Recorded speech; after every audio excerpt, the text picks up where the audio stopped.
Hello बच्चों, let's see the question. Identify the process occurring in 1, 2 and 3. In the box is given option A, coport, symport, antiport, option B, antiport, uniport, symport, option C, symport, coport, antiport, option D, uniport, antiport, symport. तो आ जाओ बच्चों, थोड़े से देखते हैं कि concept के बारे में. देखो बच्चों क्या है, पहले देख लो बच्चों. पहला जो होता है ये एक फैसिलिटेटेड डिफ्यूजन का पार्ट है. क्या है? फैसिलिटेटेड डिफ्यूजन का, फैसिलिटेटेड डिफ्यूजन का पार्ट है.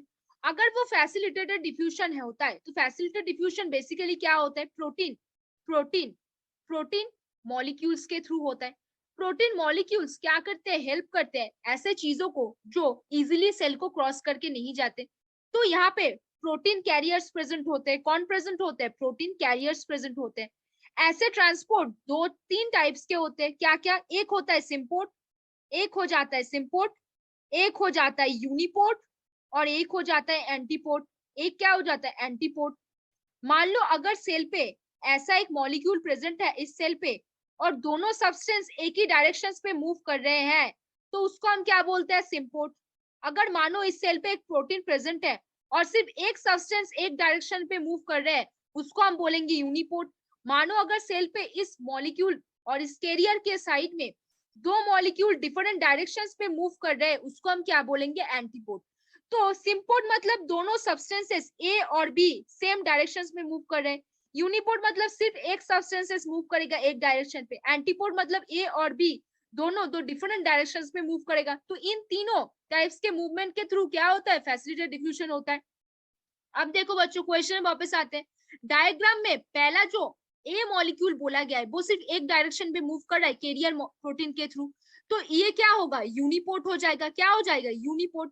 फिर दोनों मॉलिक्यूल दो डिफरेंट डायरेक्शंस में मूव कर रहे हैं कैरियर प्रोटीन के थ्रू तो इसको क्या बोलेंगे हम? एंटीपोर्ट. फिर दोनों मॉलिक्यूल एक ही डायरेक्शंस में मूव कर रहे हैं तो उसको हम क्या बोलेंगे? सिम्पोर्ट. क्या बोलेंगे? सिम्पोर्ट. तो बच्चों अब देखो ऑप्शन में देखो पहला आंसर क्या बोला है? कोपोर्ट, सिम्पोर्ट, एंटीपोर्ट. नहीं. ऑप्शन बी में बोला है एंटीपोर्ट, यूनिपोर्ट, सिम्पोर्ट. नहीं. ऑप्शन सी में बोला है सिम्पोर्ट, कोपोर्ट, एंटीपोर्ट. नहीं. ऑप्शन डी में बोला है यूनिपोर्ट, एंटीपोर्ट, सिम्पोर्ट. हाँ, ऑप्शन ए क्या है? यूनिपोर्ट. बी क्या है? एंटीपोर्ट. एंड सी क्या है? सिम्पोर्ट. मतलब क्या है? पहला क्या बोला है? पहला क्या बोला है? ठीक से देखो बच्चों, ठीक से देखो क्या बोला है. ठीक से देखो जो पहला पहला पॉइंट है वो है यूनिपोर्ट. सेकंड पॉइंट क्या है? एंटीपोर्ट. थर्ड पॉइंट क्या है? सिम्पोर्ट. ए और बी दोनों मॉलिक्यूल्स है जो ट्रांसपोर्ट हो रहे हैं. तो कौन सा यहाँ पे आंसर हो गया बच्चों? Option D. कौन सा? Option D. Very good. तो यहाँ पे कौन सा करेक्ट आंसर हो गया? कौन सा? यहाँ पे 1 2 3 है. यूनिपोर्ट है 1, 2 है एंटीपोर्ट एंड 3 क्या है? सिम्पोर्ट. ए क्या है? एक मॉलिक्यूल ट्रांसपोर्ट कर रहा है तो यूनिपोर्ट. दो मॉलिक्यूल दो डिफरेंट डायरेक्शन में जा रहा है तो एंटीपोर्ट.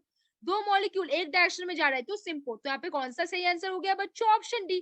तो होपफुली बच्चों understand the question very well. Best of luck बच्चों.